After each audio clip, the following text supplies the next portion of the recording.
All right, folks, coming up on Roland Unfiltered for Wednesday, February 27, 2019. Donald Trump's lawyer destroys the orange one and his lies at a public hearing on Capitol Hill.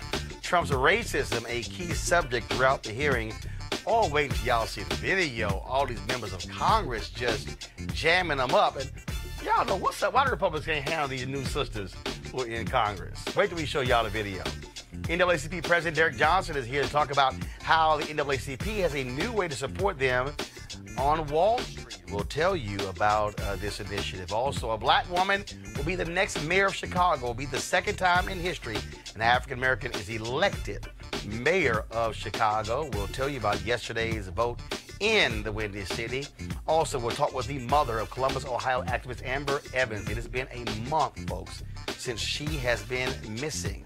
Are the police looking hard enough for her? A mother reached out to us. We're going to have her on the show. In Virginia, Lieutenant Governor Justin Fairfax got some good news this week. More people want him to stay in office rather than resign. Also, breaking news, the Washington Post is reporting that the wife of the governor of Virginia, Ralph Northam, y'all, she passed out some cotton to some black kids on a tour. What the hell is wrong with these people in Virginia? And today's crazy white woman is a Maryland state legislator. Wait till you hear her excuse for using the N-word. Lord, crazy white people. It's time to bring the funk on Roland Martin Unfiltered. Let's go. He's got it. Whatever the biz, he's on it. Whatever it is, he's got the scoop, the fact, the find. And when it breaks, he's right on time and it's rolling. Best believe he's knowing. Putting it down from sports to news to politics. With entertainment just for kicks, he's rolling. It's on go, y'all. It's Roland Martin, yeah. Rolling with Roland now. He's funk, he's fresh, he's real, the best, you know he's Roland Martin now.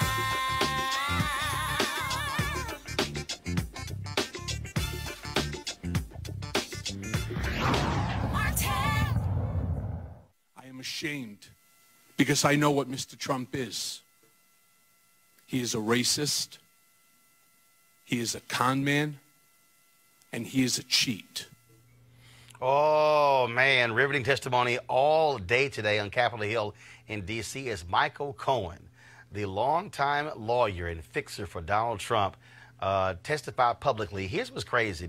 Michael Cohen is the first person who Robert Mueller has actually interviewed as a major witness who has testified publicly about Donald Trump. It took place before the House Committee on Government Oversight and Reform, led by Congressman Elijah Cummings. I mean, it was unbelievable. On one hand, you had Democrats who were sitting here listening to Michael Cohen talk about Donald Trump and his lying and underhand dealings. And you had the Republicans who were trying to say, Michael Cohen's a liar. Well, so is Donald Trump. And what was crazy is, y'all, they couldn't even defend Donald Trump. They were just trying to say how Michael Cohen is just a straight-up liar. And so we got lots of video we want to show for you. But let's take a minute to listen to this close confidant of Donald Trump tell us what was really going on during the 2016 presidential campaign. And, of course, y'all know, I created the hashtag, we tried to tell you. We tried to tell you. Over time, I saw his true character revealed. Mr. Trump is an enigma. He is complicated, as am I. He is both good and bad, as do we all. But the bad far outweighs the good. And since taking office, he has become the worst version of himself. He is capable of behaving kindly, but he is not kind. He is capable of committing acts of generosity, but he is not generous. He is capable of being loyal, but he is fundamentally disloyal. Donald Trump is a man who ran for office to make his brand great, not to make our country great. He had no desire or intention to lead this nation, only to market himself and to build his wealth and power. Mr. Trump would often say this campaign was going to be the greatest infomercial in political history. He never expected to win the primary. He never expected to win the general election. The campaign, for him, was always a marketing opportunity.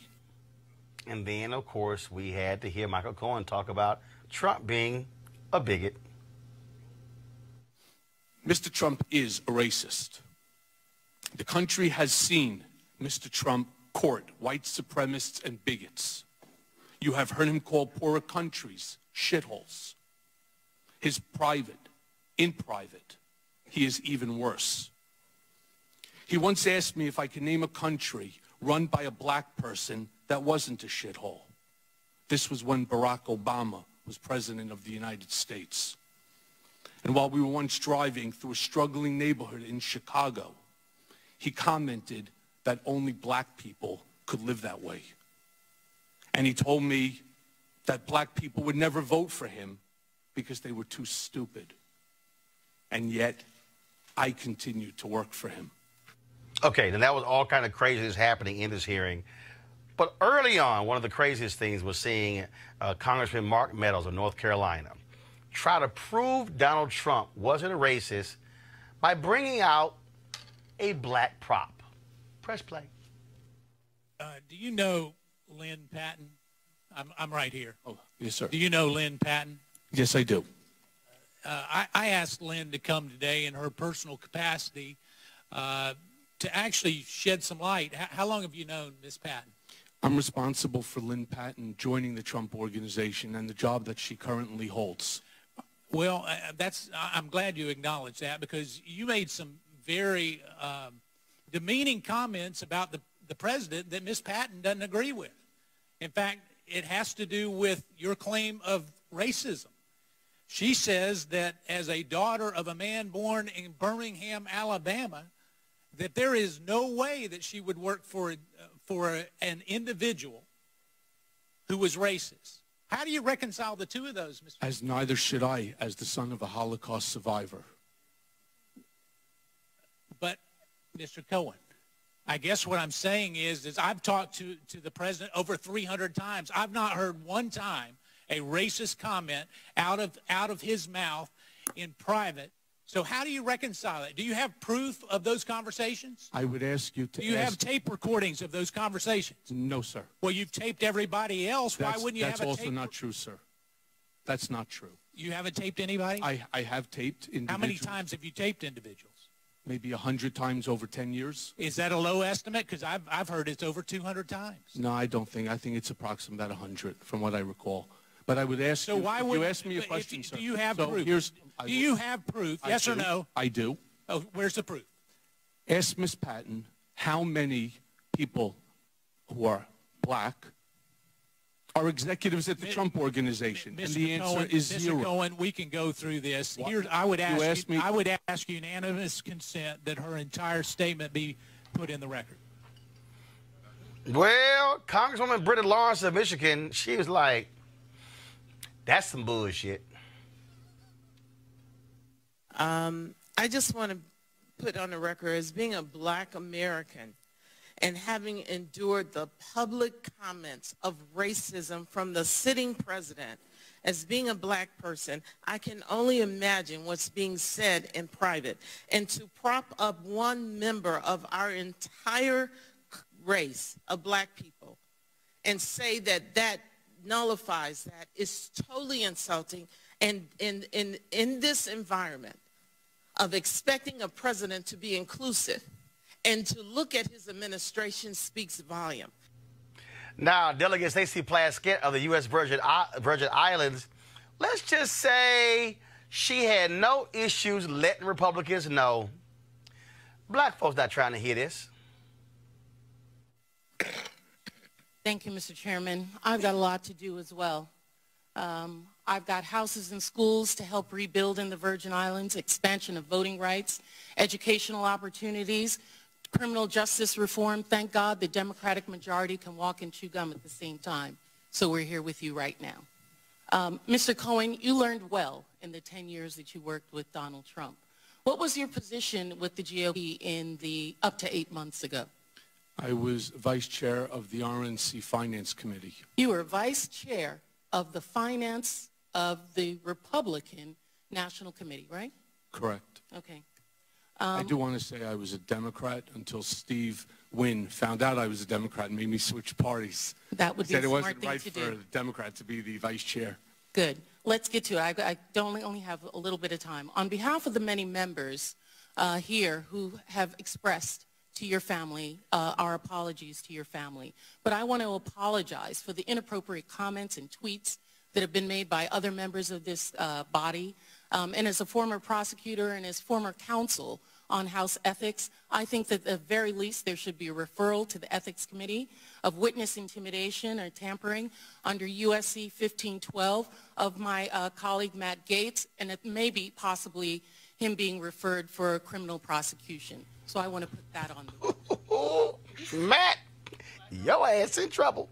The Florida bar is also investigating Matt Gaetz. He could have his law license in trouble. Nancy Pelosi, the House Speaker, she jammed him up, and he said, that's not really what I was trying to do, but I apologize. I deleted my tweet. Little late, player. Little late.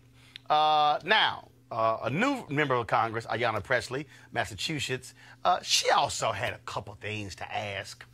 Roll it.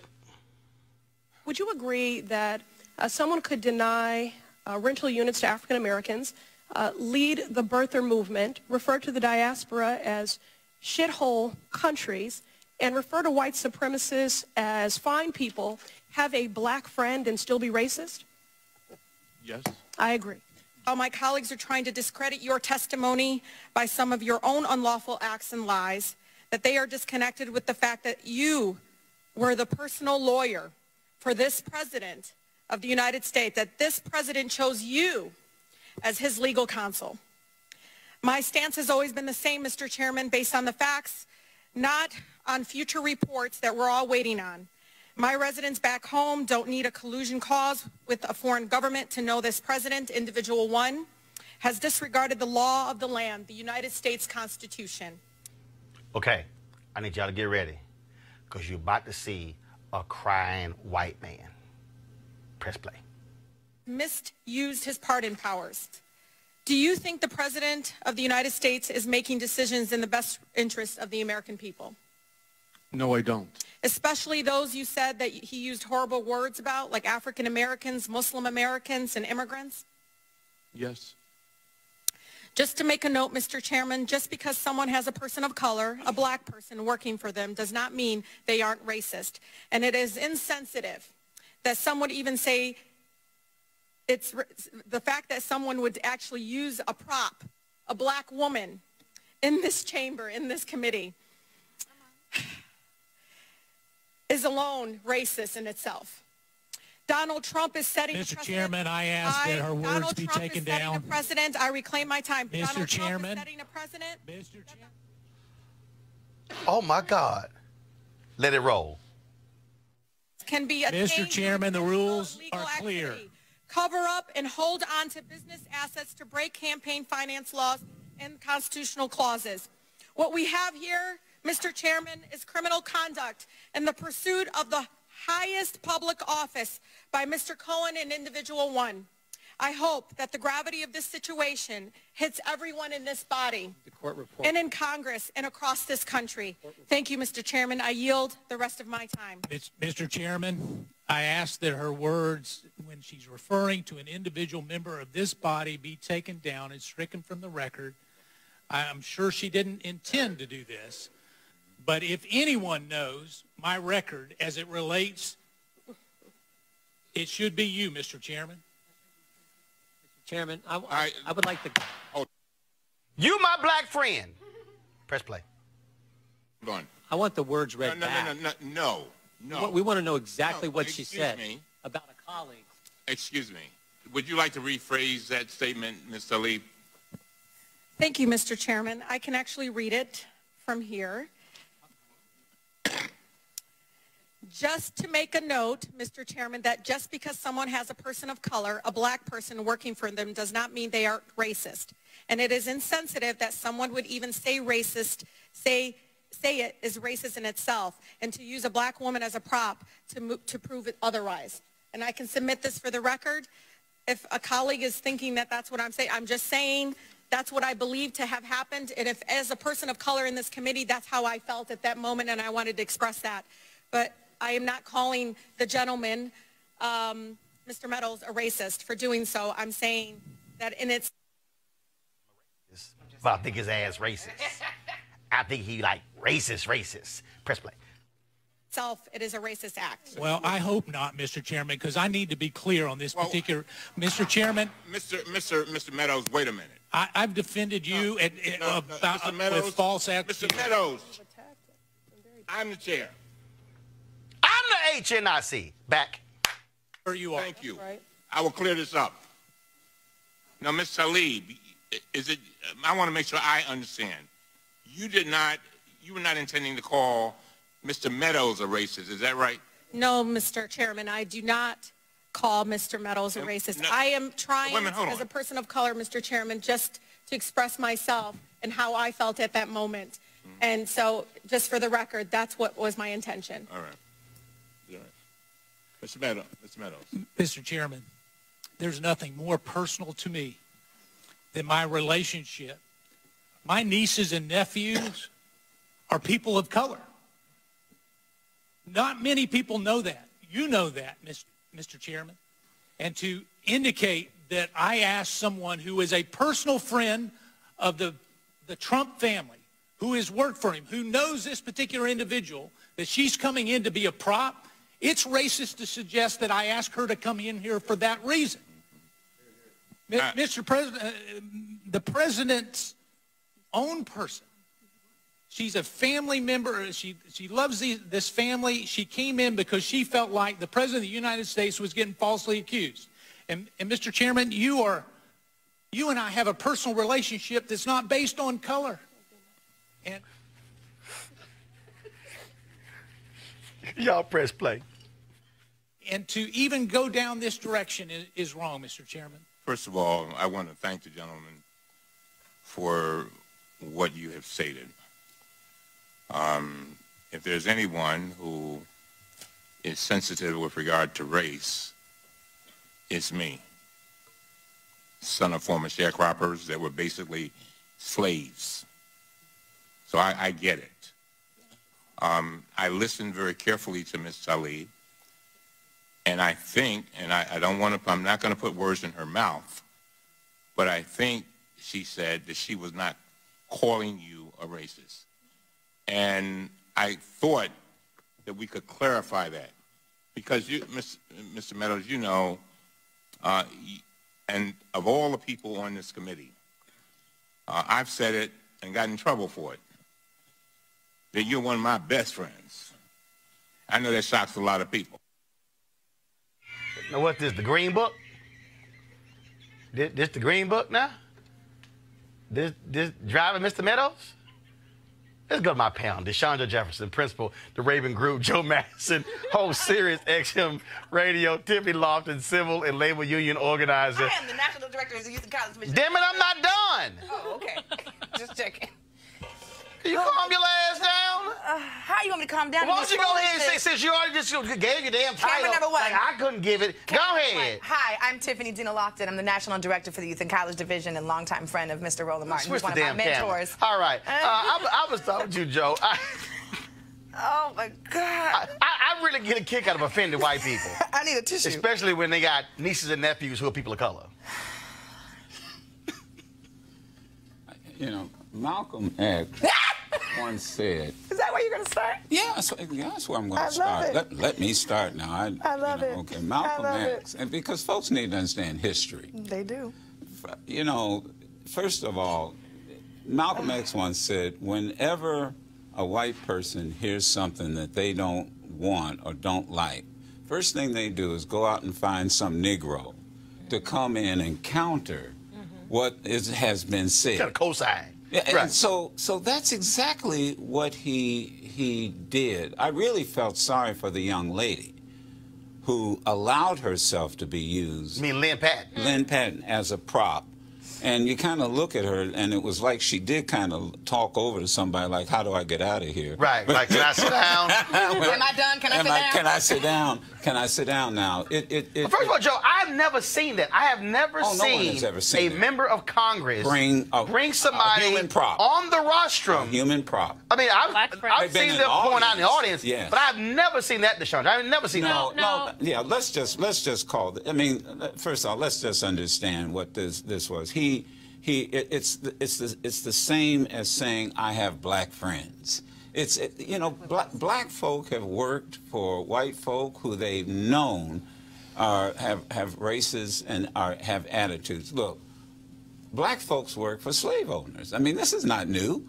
I mean, we've always had jobs where we've been treated in the worst way. That's absolutely right. This was pitiful. I mean, quite honestly, and I know you're getting there, and I'll just close out. All this was an attempt to kill the messenger. They didn't address any issue that dealt with Donald Trump. Donald Trump has a pattern of racism that goes back to putting C's on apartment applications. Deshandra, he just has a long record. Here's what stood out to me most.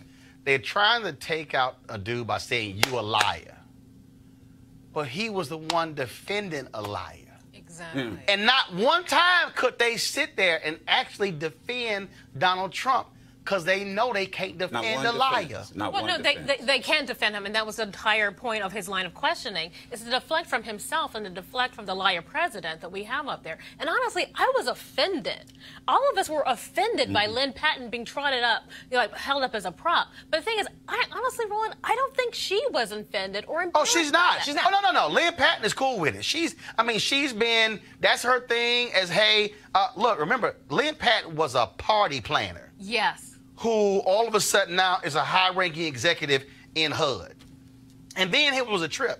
So she's moved into New York public housing for like a week to highlight the inequities in the public housing. But then she sent notice that, well, I got to leave because I got official business in D.C. That was it? Yeah, no. That was your official business? To come there and look like a lawn jockey? Stay next to Mark Meadows? Tiffany, that was a joke. That was a joke. Let me say two things as a precursor. One, I will forever watch hearing meetings from now on with you. That's one.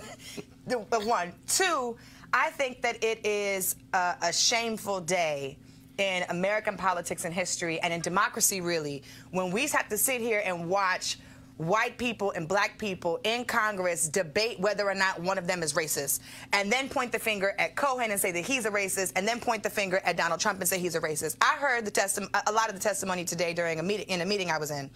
They call Donald Trump a racist, a bigot, a con man, et cetera, et cetera, et cetera. But to my community and my people, we already knew this. Hashtag we tried to tell you. We tried to tell you before the campaign trail, during the campaign trail, and then after he was elected. So this was a mockery of an attempt to talk about the moral values and positions of Donald Trump, y'all's president, and instead of us getting to the root of the cause, which was focusing on Donald Trump paid this man $35,000 in a check as hush money. He talked crap about his son. Paid it while he was in the Oval Office. While he was president. He committed a crime. While he was president, he committed a crime. He also told Cohen, listen, send a threat to everybody. I don't want my grades from school being released. I don't want my SAT scores being released. I don't want nobody to know that But he called for Obama's records.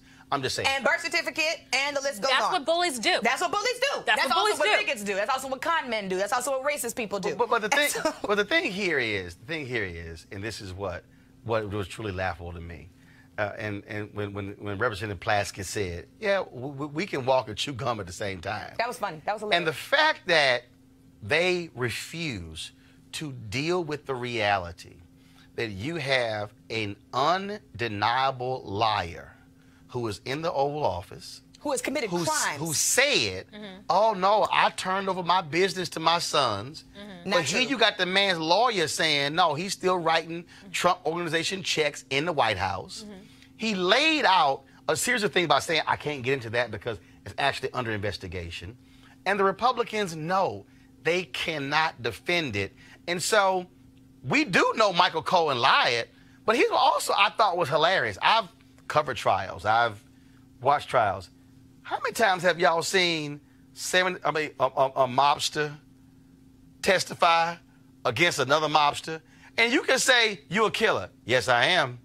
But he told me to kill. Yeah. And that's what it sounded. This reminded me literally of the testimony, Joe, in the 60s of mobsters who, Cosa Nostra was called out, and they were all called through. That's what it sounded like. I totally agree with you. And keep in mind, he's not on trial. He's not. He's already, I'm talking about Cohen. Yeah. And that's how the Republicans approach this, that as if he's on trial. He is not on trial. I'm a little subdued because I had to take a nap. I just got tired of, and maybe as I'm showing my age, I just got tired of hearing the same thing from every Republican. And we can say what we want to, but I'll give them credit. Boy, they can stick to a script. Like a Broadway play. Especially, Deshandra, you ain't got nothing else. You got a book deal? You gonna do a book deal? I love this one. Will you say under oath that you will not sign a book deal? And he's like, he said no. I just told y'all yesterday I lost my law license. Hell no, I ain't gonna tell you. I ain't gonna sign a book. I mean, it was like they were stuck on a book deal. Yes, they were. They were stuck on a television show. They're stuck on stupid. Yeah, they're stuck on stupid. That's stuck what on stupid. No, they have to keep points. they have to keep distracting from the real issues because they have nothing else. Nothing else. I will give Cohen credit when they asked him, "Well, what does that make you?" And he said, "A fool." I mean, he knows. Listen. We all know he's a liar. Everybody plays a fool. But I did, and I'm going to do this tomorrow morning on my show, and I know you got Derek on from NXT. And he's up next. Well, Derek, you ought to give Cohen an award. The NAACP ought we ain't to give. Go to that. No, listen. Understand my sarcasm. Go ahead. They ought to give him an award because what Cohen did was what a lot of people don't obviously see. He brought us inside. That's right. Yeah. The operation. He brought us inside those private conversations. That's right.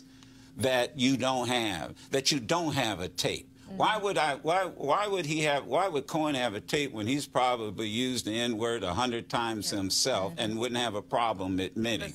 That's what I mean sarcastically, that he brought all of us inside these conversations that take place in back rooms, take place at poker tables, take place in bars, and he has exposed Trump for what he is. But the reality is, Trump has exposed himself. We knew what he was from the get-go. I was going to say, you're right. Yeah. Trump has exposed himself. When he came out and announced his run, for the presidency, before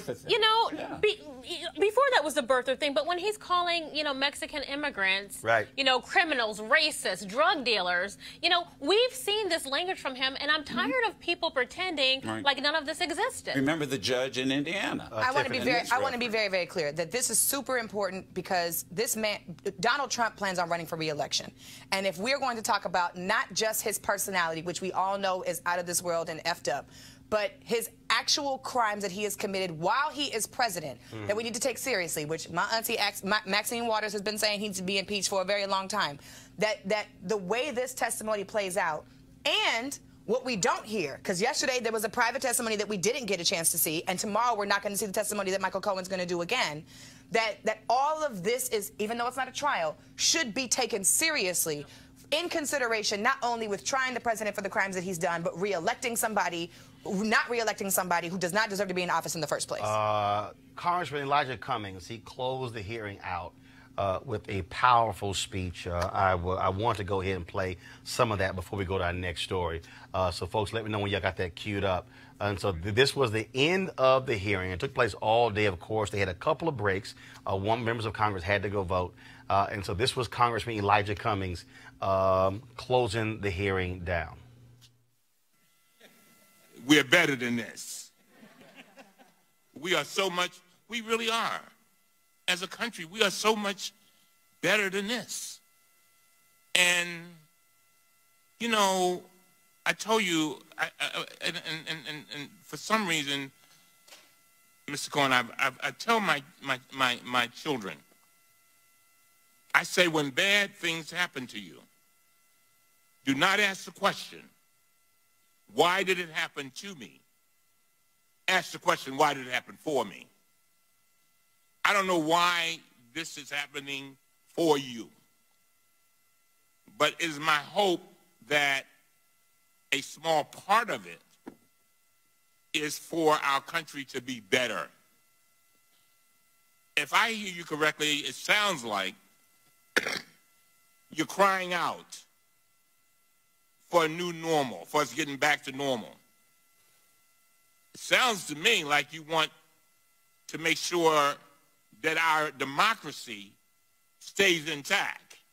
The one meeting I had with President Trump, I said to him, the greatest gift that you and I, Mr. President, can give to our children is making sure that we give them a democracy that is intact. A democracy better than the one that we came upon. And I'm hoping that the things you said today will help us begin to get back there.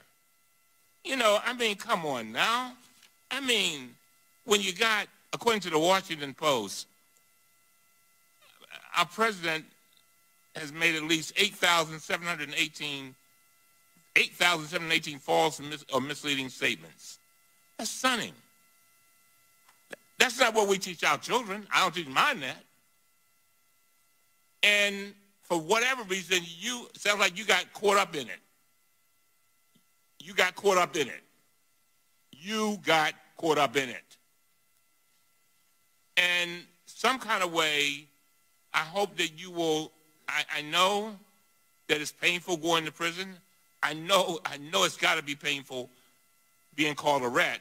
And let me explain. A lot of people don't know the significance of that, but I live in the inner city of Baltimore. All right? And when you call somebody a rat, that's one of the worst things you can call them, because when they go to prison, that means a snitch. I'm just saying. And so the president called you a rat. We're better than that. We really are. And I'm hoping that all of us can get back to this democracy that we want and that we should be passing on to our children so that they can do better than what we did. When we're dancing with the angels, the question will be asked, in 2019, what do we do to make sure we kept our democracy intact? Did we stand on the sidelines and say nothing? Go ahead and preach your comments. All right, y'all. We're going to move on to our next story. Yesterday, NAACP President Derek Johnson rang the closing bell at the New York Stock Exchange to highlight the NAACP's Minority Empowerment ETF. An ETF is like a mutual fund that will invest in companies that invest in our community and support the goals of the NAACP.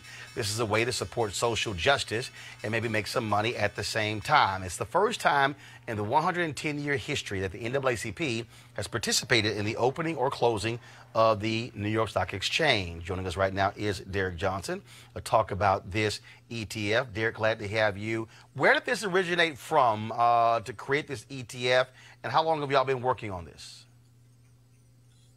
Roland, first of all, thank you for having me on the show with one of my idols, Joe Madison, who for many years served on the board and on staff. And then the person, my new boss, Tiffany Lofton, who tried to tell me what to do, even though I think she is the youth director. She tell all of us what to do. That's right. That's right. Yeah. Right. So, you know, the concept of an electronic trading fund is born out of the legacy of the NAACP. There was a time where we had a fair share agreement program, and then we started doing industry reports. We've had other iterations of how to hold corporations accountable as it relates to our value systems and diversity. I'm sorry? No, go ahead. Go ahead. So I heard somebody talking. And so ETFs have been a growing part of investment strategies, particularly for pension funds that are adopting socially responsible lending. For the NAACP, we've already had an industry report, and we've seen this instrument as an opportunity for us to create a market-driven imperative for companies to have diversity. This is getting pension funds who have adopted social responsible investment principles, providing them with the index. And the ETF is an index on diversity. Do you have African Americans on your board? Do you have African Americans in your C-suite? What is your procurement chain? And all of those things come together. And our partner, Morningstar, through an analytic firm called Synalytics, they measure companies' performance based on the companies filing their SEC forms. It is a strategy to hold corporations accountable for diversity, knowing that corporations have one responsibility legally, and that's to maximize profit for shareholders. And until we deal with impacting the profits, then we will always be in this perpetual treadmill of companies do bad, we jump in, they do good for a while until they go back and do bad again. So with this ETF, Derek, how can a person watching, how can someone on the panel, is it something they can invest in? So how does that work for the consumer? It's a mutual fund for the most part. Got it. It's a mutual fund where people can invest in. It drives a conversation around corporate diversity. The NAACP, we are given the value proposition of what the criteria should be in terms of diversity, and then our partner, Morningstar and Impact Strategies, they manage and then they rate the funds, and what the investment that come in there, NAACP generate revenue as we hold companies accountable. Okay. So we're not beholden to the companies, we are beholden to a value system of diversity. All right, then. Well, we certainly appreciate it. Where can folks go learn more about this NAACP ETF? You can look up online Impact Strategies, Impact Shares, NAACP ETF, and information come up there. You can look them up on New York Stock Exchange. The fund is publicly traded on the stock exchange. We were pleased that we had the first individual to put the $1 billion into the fund, and we're going to grow it over time. All right. Derek Johnson, CEO NAACP, we certainly appreciate it. Thanks a lot. Thank you. All right, folks, let's talk about history being made in Chicago. On April 2nd, when the runoff is held for mayor of Chicago, a black woman will be elected mayor of that city. It will be the second time in history an African-American is elected mayor. In 1983, Congressman Harold Washington was elected mayor. He was reelected in 1987, but just a couple of weeks after that reelection, he died of a heart attack while at his desk in a meeting. Eugene Sawyer was chosen to fill out the remainder of his term. But yesterday's runoff, where no candidate got 50+1% of the vote, it will come down to these two black women. And first off, you have Lori Lightfoot, of course, a longtime federal prosecutor. She got 17.5% of the vote. And Cook County Board President Toni Preckwinkle, she got 16% of the vote. Here's how the Chicago Tribune described the two. The results set up a showdown between two self-styled progressives. Preckwinkle, chair of the Cook County Democratic Party and a former longtime alderman who rose from Hyde Park's bastion of liberal politics, versus Lightfoot, a first-time candidate who has railed against Chicago's history of machine politics and vowed to usher in a new era of reform at City Hall. Now, Bill Daley, the son of one Chicago mayor and the brother of another, he finished in third place. Folks, there were some 14 candidates who ran for mayor. Willie Wilson, African-American businessman, got 10.5%. Amara Inia, an activist and community organizer who was supported by the likes of Chance the Rapper and Kanye West, she got 8%. LaShawn Ford, a former state legislator and current real estate investor, he got 1%. Neil Sales Griffin, an educator, got 3% of the vote in that particular race. Now, in the case of Lightfoot, she calls herself a triple threat, that she is a black woman, that first of all, she's a woman, that she's black, and she's a lesbian. It's been a nasty race between her and Preckwinkle. I want to go to our panel here. These two do not like each other. At one point, some said that Preckwinkle tried to offer Lightfoot a high-ranking job in the county to get her to drop out. Lightfoot blasted that. This is going to be a lot of heat over the next 30-plus days in Chicago because, again, this is for the control of the city and the people who don't understand Chicago. The strong mayor. Yep. The mayor of Chicago controls the city budget, the housing budget, controls the schools, controls the transportation budget. That's a whole lot of power invested in one person. The airport. Same thing, all of that. I mean, governor of a state. And that's why it's hard to run against an incumbent, because if you got a contract with the city of Chicago, it's not you can't support somebody running against the mayor because you will get cut off. Well, I think this also speaks to the fact that I do hope this doesn't get down to a campaign of personalities, of insulting one another, because what you just described is everything that is at stake. And that's what I'm really afraid of, and the media may drive that. But the last thing you need are two black women that are on each other's case over personal issues when you know we all have serious issues in Chicago. It's got to be based on issues. The other issue that you have here is that Chicago is such a unique city. In that it still is one of the most racist cities in America in terms of how voting takes place. Yeah. African Americans have 6 of the top 10 voting wards. And the fact that you have 2 black candidates who are in the top 2 positions is shocking. The reason you need 50+1% is because of Harold Washington. When he ran in '83, he ran against incumbent Jane Byrne and then Cook County State's Attorney Richard Daley. Well, because he won the most votes in the primary, he went on to the general election. Now, Chicago's a Democratic city. White folks were so angry with a black mayor that he barely beat Bernard Upton. I mean, Upton was running ads basically saying, vote for me before it's too late. And they blocked, and so what they did, they changed the rules. And then if you ran, you had to get 50+1 in the primary because they said we will never have another Harold Washington. And so this is going to be interesting, to Joe's point, how this thing breaks down with issues and what voter turnout is going to be like. Well, first of all, this is Chicago politics we're talking about. It's not going to be just on policy. It's going to be on personality. As Roland mentioned, it's already kind of gotten ugly when, one candidate's offering another one a high-ranking job. Now, Tony Preckwinkle, first of all, I grew up outside of Chicago. And I remember when Mayor Washington died. I remember little white kids coming up to me and making racist comments about, oh, well, we finally got rid of him. Like, excuse me? But that legacy is still there in Chicago, even though it has such a high concentration of people of color, people that look like us. But this race is going to be ugly. I'm sorry. It's going to be like knockdown, drag out, because so much is at stake. And you have someone who came up through the party system, someone who is the quote-unquote establishment candidate versus that insurgent outsider. This is going to be interesting, the race to watch, but it ain't going to be about policy. It's going to be about personality. Tiffany, but also, I think, for black folks to understand, this boils down to power. Harold Washington brought in a number of black folks into city government that had been locked out. General counsel, legal counsel, so many other positions.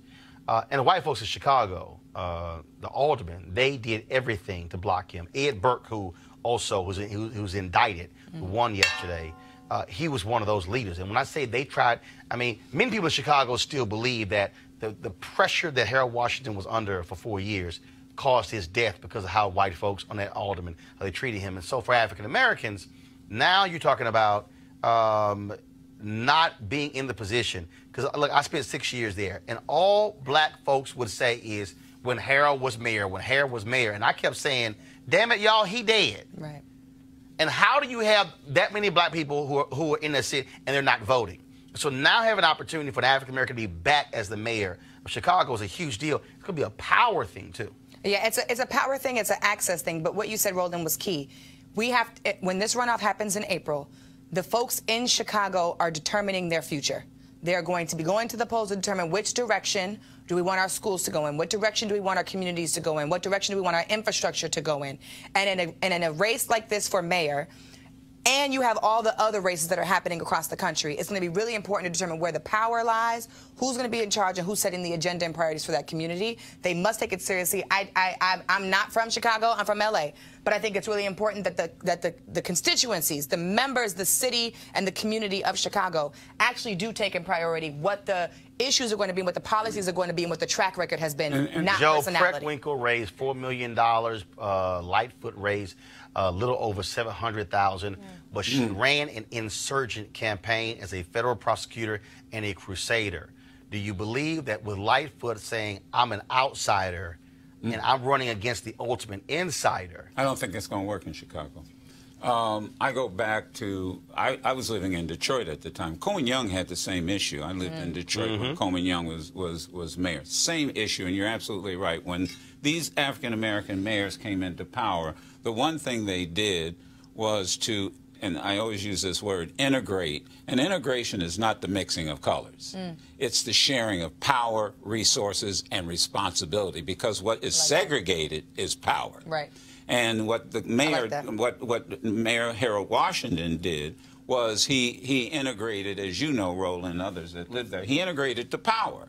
You've got black folk right now who owe Harold Washington the fact that they are living pretty good. Same thing happened in Detroit. Same thing happened here with Marion Barry in Washington, D.C. I remember almost losing my first job as the political director of SEIU because I went on weekends and worked for Harold Washington. Folk around the country came in and doing nothing but passing out. And I had a president of SEIU who told me that I could not go on weekends and work for Harold Washington because the unions were backing his opponent. These were Europeans, second, third generation Europeans, and they were not going to turn the power over to an African American.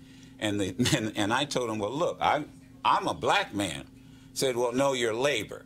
I said, excuse me, on my birth certificate, it does not say labor. It says black man. And I almost lost my job as the political director. So here's what I'm ending with. It has to be about policy. It has to. And I'm going to tell you, watch the labor unions. Oh, here's the deal. Watch the labor SEIU, Chicago Teachers Union, they backed Preckwinkle in the general. Excuse me, in the primary. The other issue is Lightfoot did not raise a lot of money. She's going to have to raise money real quickly, and so you'll see who's going to be endorsing, whether she can raise the money. But I still say, as somebody who is running as a crusader, you've dealt with Rahm Emanuel in Daley. You dealt with Laquan McDonald Tate. You dealt with police abuse as well. This is where being an outsider works, and being the fact that she's a federal prosecutor. But everybody out there, do not underestimate the Chicago machine. That's right. Even when it comes, if a black person is leading it, because they're the ones who, under the Chicago machine, the Cook County Democratic Party, the last thing they want is a reformer as the mayor of the city, because that messes with this. So we'll be paying attention. The runoff is going to be April 2nd, and we're going to be trying to get both of them on Roland Martin Unfiltered to answer a few questions. Folks, let's now go to Columbus, Ohio, where community organizer Amber Evans has been missing for nearly a month. Her car was found, but very few details have emerged since then. Evans was an outspoken critic of the Columbus Police Department, and many believe that they're just not trying hard enough to find her. A couple of days ago, I got an email from Amber's mother, Tanya Fisher. We, of course, have been covering this case. I've had numerous people asking me to cover this case. I sent text messages to members of Congress as well, asking them to pay attention about this case as well. And so I'm glad that Tanya sent me that email. Tanya, welcome to Roland Martin Unfiltered. Hey, good morning. So first, the last time you talked to and saw your daughter? The last time I had spoke to my daughter was the Saturday before that Monday, and she had spent time that Friday with her siblings at my mother's home, and they had all got together. They had a great time, from what I understand. I was in Cleveland for a little bit that evening on Friday. So then Saturday, I didn't talk to her Friday night, but then Saturday I talked to her in the mid-afternoon, and we had a real good conversation. She seemed to be really good in spirits. I was asking her how the new job was going and everything. She was like, it's work. And then I was like, well, I understand. I said, so what's going on with it? And she was just like, it's just trying to pull things together, because it's a new position. I said, yeah. And then I said, well, you're getting ready to turn, 29 coming up. And I said, so, I always have this running joke with my other kids and with all the kids really that, I have 6 kids. So I'm going to graduate 6 times. I'm going to go to college 6 times, all those things. So I said, Amber, I said, what are we going to do in our 30, 40 life, And I said, what would you want to do that would make you really happy? And if you didn't have to think about anything else, what would you do that you could just let go of and just be happy? And she said she would want to go back to Paris, where she spent some time. I think it was like 7.5 months there, altogether 14 months in Paris, teaching English to the kids over there. So what I'm trying to understand, I've been reading these stories. So she drives her car to a particular area that she liked to often go to, and is it this Scioto River? And what did they discover her car door open, or did they discover, was her purse there? Was her belongings there? And for police, they just say she's just gone. Yeah, so I was the one that discovered her car based off of what her boyfriend Mark told me, and just shocked. So her and her so I understand her and her boyfriend had an argument. Well, I don't think it was quite an argument. I just think at this point in time, I think Amber was just kind of tired of, being in this relationship, and was trying to look for a future life, like what it means to be an executive director of a organization that deals mainly with the Black community. And Amber was kind of like the modern day Angela Davis. She had been like the trips and things, around to North Carolina, to the plantations, to the, cotton fields and things. And so she was just getting more and more in tune with her African American side. So correct me. So did the boyfriend call you, and then did you then say, let me try to go out and find her, and then that's why you discovered the car? Well, I had received a text. All of us had received a text, just a 2-word, which is kind of strange because Amber is a writer. So, usually if she's going to write you something, it's going to be a long paragraph, a long page, or a book, just to say whatever she was feeling. So that kind of caught me off guard. And then when I got the text, I just kind of responded back to her, like, what are you talking? Like, what do you mean? And so then at the same time, my phone rings, and it happened to be Mark, and he was crying and upset, and I got kind of alerted because I had just walked in the door with my other daughter, and we were preparing her for college, and it just caught me off guard to hear him crying and to receive that text from Amber. So I just kind of got my stuff back on. I was running back to the car. What were the 2 words?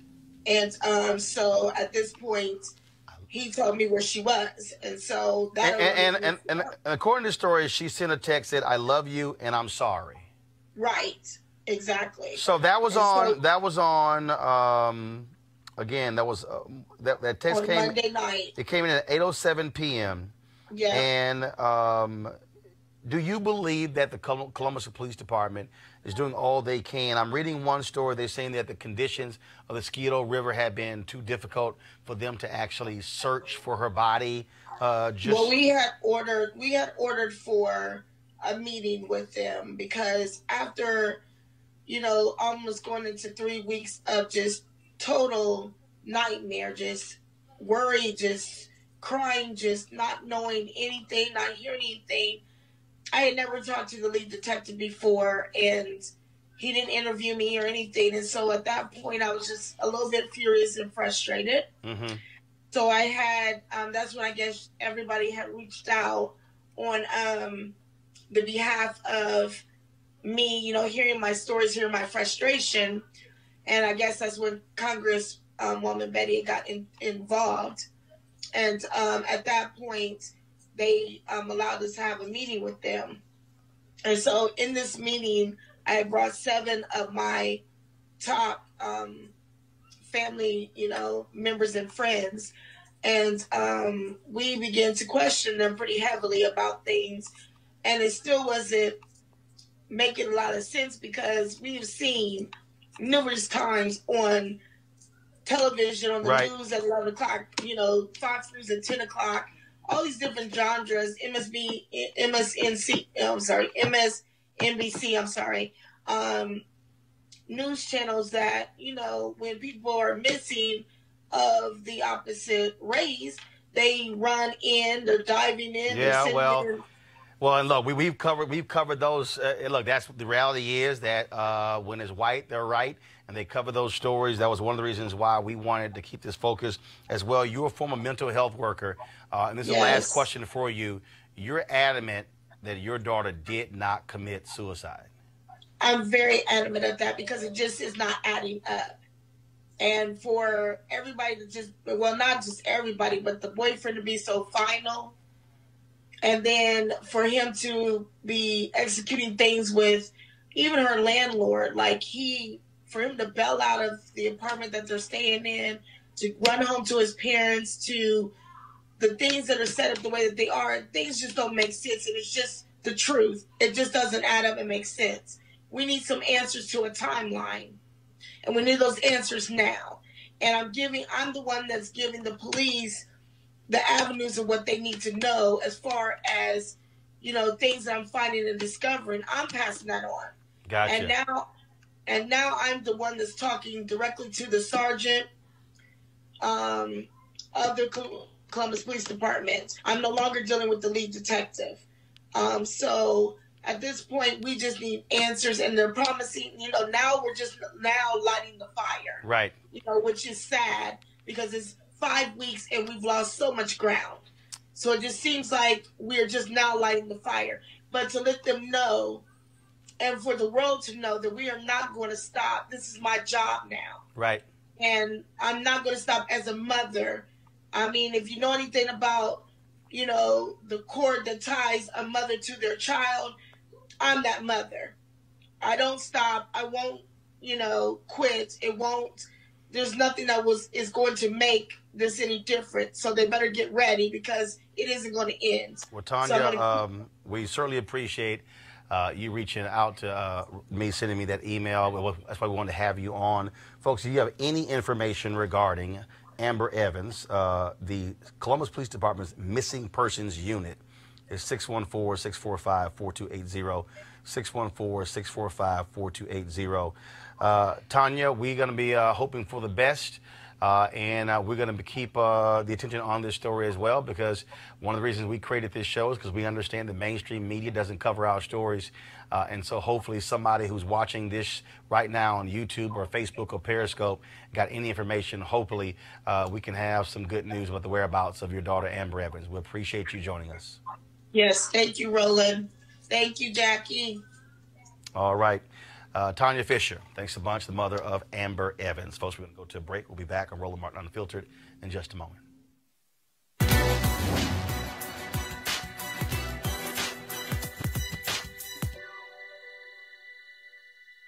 If they take my life, it won't stop the revolution. Poet Nika Giovanni.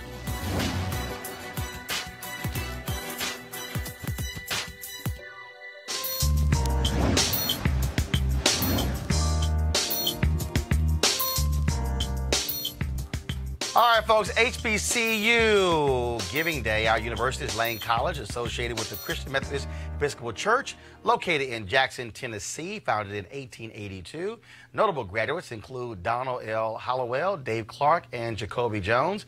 And also, I did their commencement there, so I appreciate getting a honorary degree from Lane College. If you want to support them, go to lanecollege.edu, lanecollege.edu. All right, folks, calling all HBCU alumni, students, and leaders. Enter the Ford Motor Company HBCU Mobility Challenge and win $25,000 for your school. Building on their long-term support of HBCUs, Ford is looking to improve mobility in HBCU communities through innovative solutions. The winning program will receive a grant of up to $25,000 to implement their proposal. The deadline to apply is March 31st, 2019. Go to FGB.Life for more information and to apply. Remember, Ford goes further in our communities. All right, folks, Republicans love talking about voter fraud, but why are they so quiet about what they did in North Carolina's 9th Congressional District? Well, check this out. McCrae Dowless, the man accused of running an absentee ballot scheme on behalf of the Republican candidate Mark Harris, has been arrested and charged with a series of felonies primarily related to his handling of absentee ballots in the 2016 general election and 2018 primary. The charges were brought by Wake County District Attorney Lauren Freeman. Oh, so interesting, Deshandra, that all of a sudden they go, what? Election fraud? That's the real fraud. You know, Republicans have been running around and trying to pretend that in-person absentee voting is a problem when we know it's rare. You know, someone's more likely to go to the check cashing place and pretend to be Deshandra Jefferson than to go to my polling place in Prince William County, Virginia, and cast a ballot in, you know, my name. Voter participation in this country is already so low. But Republicans, you know, if you can't win, cheat. And that's what they've been trying to do. Joe, what's stunning here is you have Mark Harris, who lied on the stand, got busted by his own son. Now he's sick and he can't run. No, his ass needs to be indicted. Well, imagine if the decision had gone the other way. He would have been standing in Washington, D.C. next to Pelosi right now, not saying, well, I can't do this, Nancy. I'm sick. And so this is so, I mean, you know, I know you're unfiltered, and so am I on my show. But go ahead. I don't have a cussing jar. Hold on. Ain't no cussing jar here, Joe. What he's laughing on, I have a swear jar, so every time I say a curse word, I put $1 in, but I do donate that money. Gotcha. But you can cuss here, they ain't going to cost you. But it is ridiculous, man. I mean, and you're right. You said it all. You said it best. And Republicans, that's how they win. They have to cheat.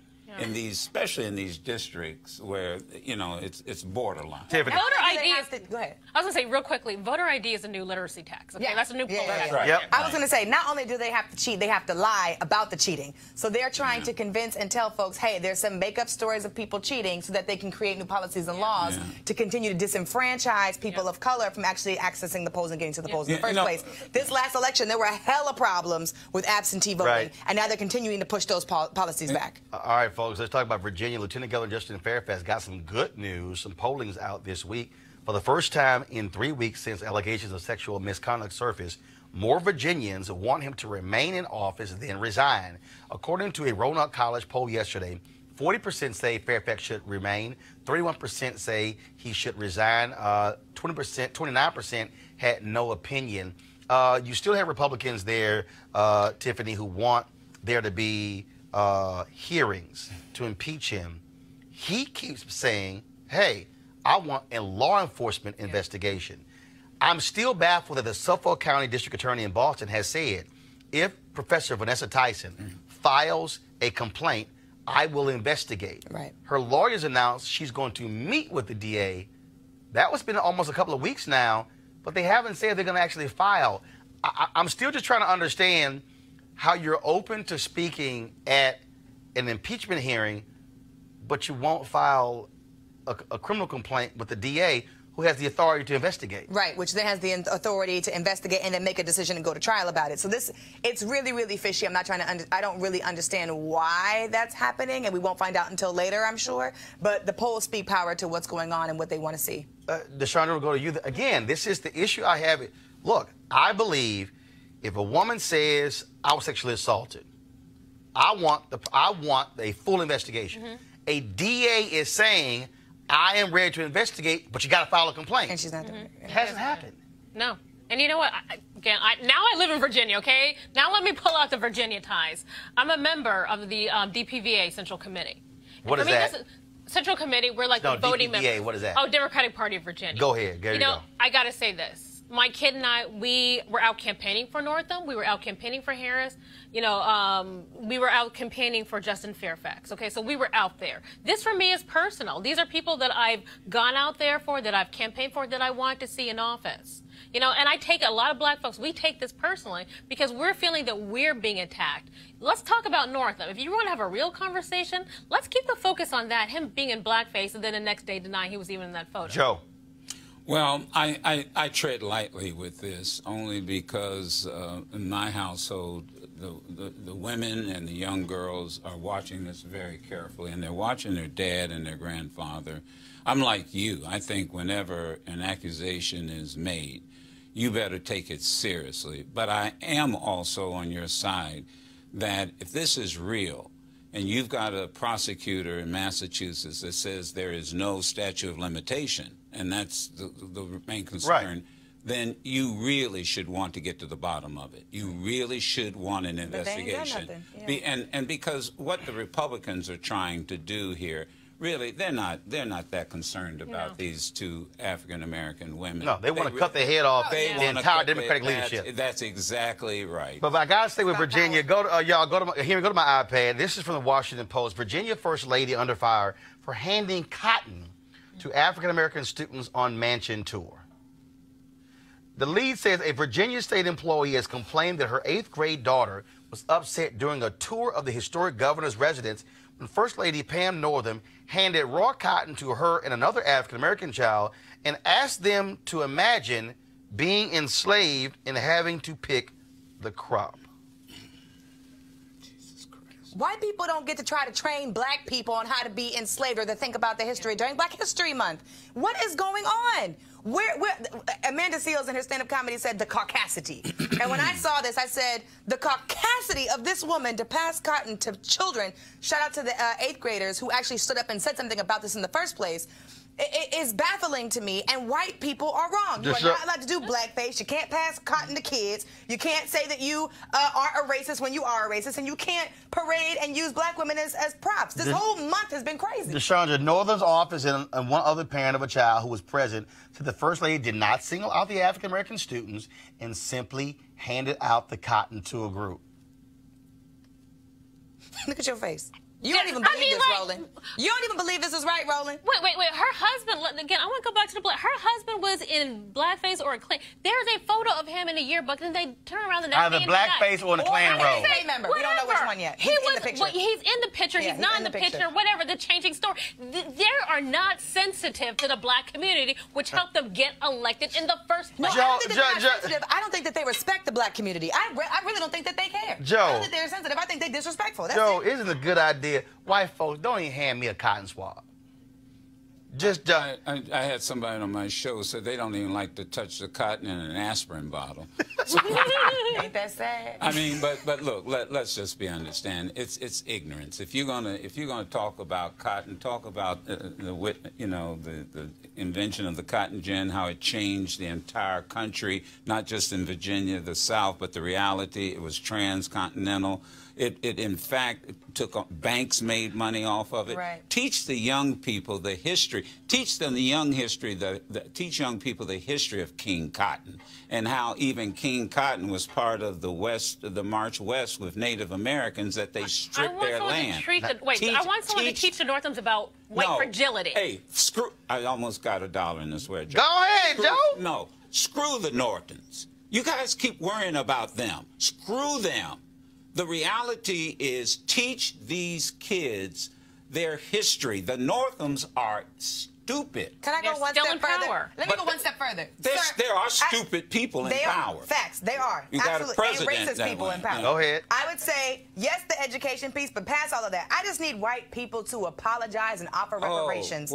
Period. I want money for when you do stupid things like this. I want you to pay. So what you're saying is, so Joe got a swear jar. You want a crazy white jar. I want a crazy white jar. Okay, when white people become crazy, give black people money. So this gonna work for this next story, y'all. This is my last one before we gotta go. Y'all know we always profile crazy-ass white women, okay? We got a crazy-ass white woman in Maryland. Her name is Mary Ann Lasanti. She described a legislative district in Prince George's County as an N-word district. At first, she said she couldn't remember saying it. But when the Washington Post asked her if she had ever used the word, this is what she said. I'm sure I have. I'm sure everyone has used it. I've used the F word. I use the Lord's name in vain. What, y'all? Well, hold on. You left one other thing out. She said it wasn't, this was the one, it wasn't in her vocabulary. Right. Right. She said it was not in my vocabulary, but it came out my mouth. It came out my mouth. Y'all, she's been stripped of her subcommittee chairmanship and will undergo sensitivity training.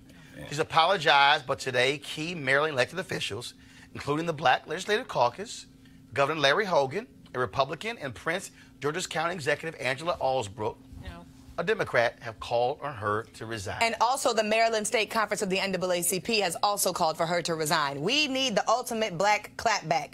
When you do something stupid, racist, ignorant like this, step out of your position, resign, and then also pay us some money. I thought we had this, but y'all go ahead and play it. I forgot they were supposed to tell me we had this. Hit play. No charcoal grills are allowed. I'm white. I got you, bro. Illegally selling water without a permit on my property. Whoa! Hey! Give us your right. You don't live here. I'm uncomfortable. Y'all have got to remember to put that in the doggone script. Crazy ass white. Yeah, crazy ass white You people. need to add the Houston woman who got mad at the couple. It's so many crazy ass white women. We can't add. You need a series. Otherwise, the video gonna be about 15 minutes long. Longer than that. Joe, go ahead. Well, no, I wanted to get back and one thing about Amber Lynn, and I thank you so much for Amber Evans. Amber Evans, go ahead. because I was here when you first broke that, and we started on our show. All right. And I'm going to say something. You know, CNN and MSNBC and all the networks ought to be ashamed of themselves. And the black folk who work for them ought to be ashamed of themselves, because I remember when this young white college student in Iowa was missing. Her image was all over the country. And we have to demand this, but also we have the responsibility. We can't wait on these networks to do that. We have the ability in our pocket with these phones, and I'm saying this is what we ought to be tweeting about. This is what we ought to be talking about. There's more information about R. Kelly and his dumb ass than there is about Amber Evans. She's out there somewhere, and it's up to us to take care, because and so it's on us too. Absolutely. And I want to thank you, Roland, for bringing this to our attention. And any other brother or sister that's got a show or a podcast, get serious. That's right. Right, Black Lives Matter. Use it. And look, I make the point that, look, there, and I tweeted this a couple weeks ago, that if you take the 8 cable networks that target black people, that either black-owned or target black people, combined, they do 1,344 hours of television a week. And out of those 1,344, there is not a single hour dedicated to a news show. I keep saying, black folk, that we are entertaining ourselves, laughing ourselves to death. You gotta have a place for Tanya, that girl's mama, to be able to call and say, do something. And I'm keep the thing on my daughter. She's going to be on my show if I can before the week is out, and we're going to repeat it. But it's this thing called, they call it infotainment. In other words, the information has to be presented in an entertaining way. Right. And it's got us all screwed up, because there's nothing entertaining about a missing young woman who is out there. Because if that was your daughter or your sister or your niece, right. You want somebody talking about the story as well. Or my neighbor. That's right. Final thoughts, Deshandra, I'm going to start with you. Whatever you want to say. All right. You know what? When we were talking about that Maryland legislator, we have to demand better. I want to say that for Virginia. We've got to demand better of our elected officials. I'm sorry, it does matter that Northam is still governor in blackface, and his wife thinks it's okay to hand out cotton balls to kids who are visiting the governor's mansion. For me, that's offensive. Yeah. But we can't get past it if we don't call it out and if we don't demand better.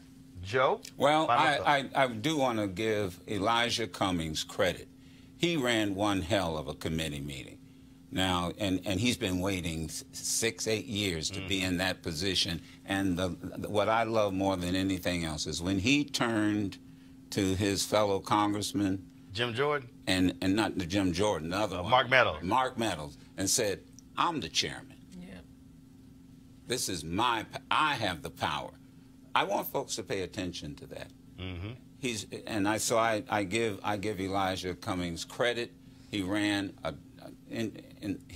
hell of a committee hearing. Tiffany. I'll just say two things. One, I agree with that. One is it always matters who we elect, and this is why. We saw it today in all these stories. That's right. It matters who you choose in elections. We saw the mayor race in Chicago. We got elections coming up for gubernatorial races in Louisiana, Kentucky, and in Mississippi. This year, DA races, local races. Every race matters. And two, every election race matters. And two, it is really, really important that we figure out the campaign to get white people to pay when they do something effed up, like all the things that we saw during Black History Month this year. I want white people to pay for their actions, and we have to figure out that campaign. Now, Roland, what's her title? National Youth College Director. Oh, okay.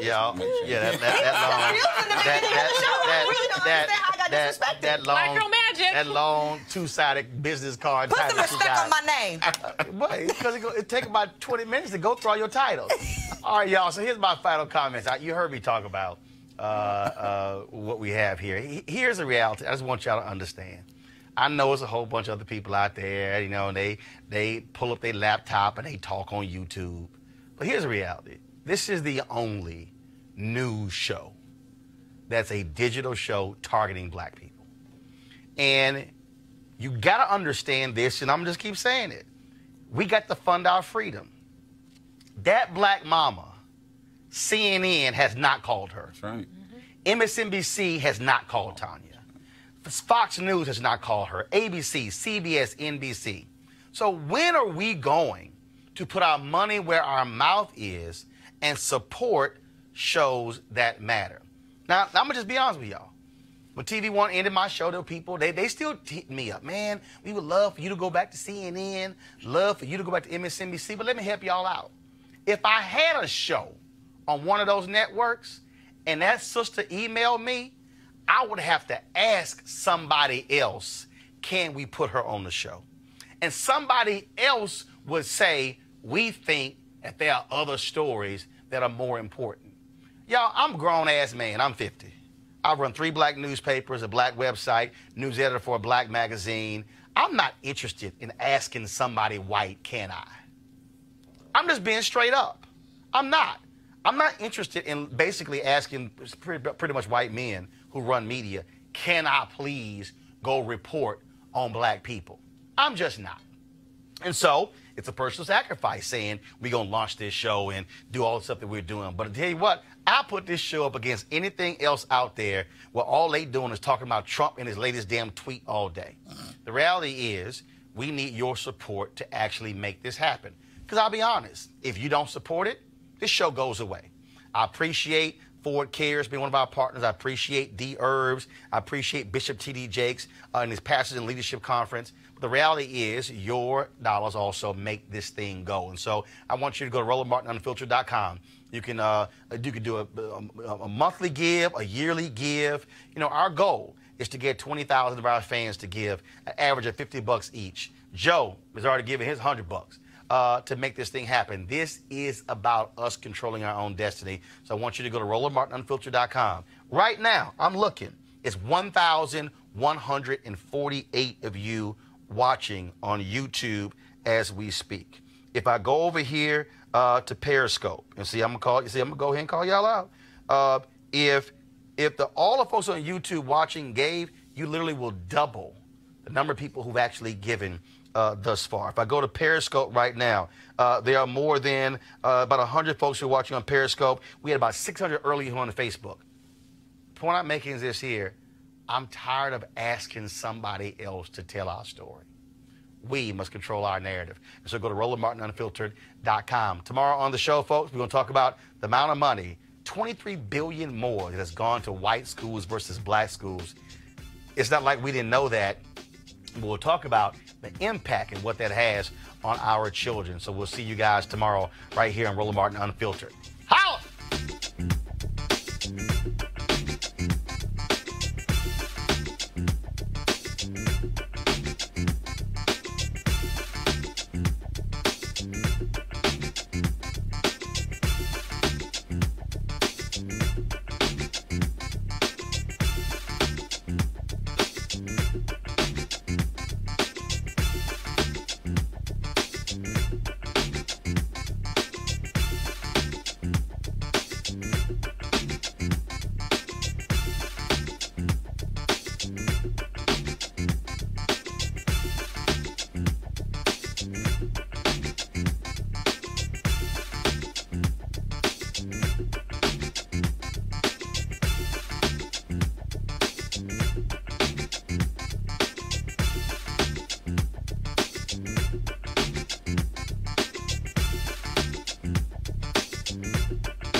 You want to support Roland Martin Unfiltered?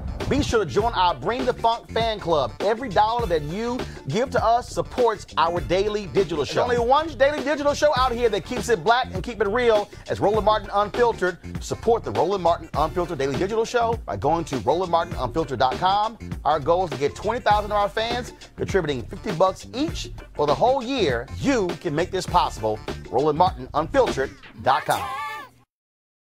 You want to check out Roland Martin Unfiltered?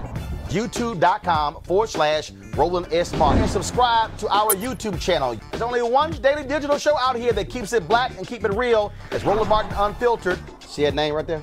Roland Martin Unfiltered. Like, share, and subscribe to our YouTube channel. That's YouTube.com/Roland S. Martin. And don't forget to turn on your notifications so when we go live, you'll know it. Hey fam, want to check out Roland Martin Unfiltered? The blackest show on all of digital, cable, and broadcast. Check out our audio podcast. There's only one daily digital show out here that keeps it black and keep it real. It's Roland Martin Unfiltered. Press play.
All right, folks, coming up on Roland Martin Unfiltered for Wednesday, February 27, 2019. Donald Trump's lawyer destroys the orange one and his lies at a public hearing on Capitol Hill.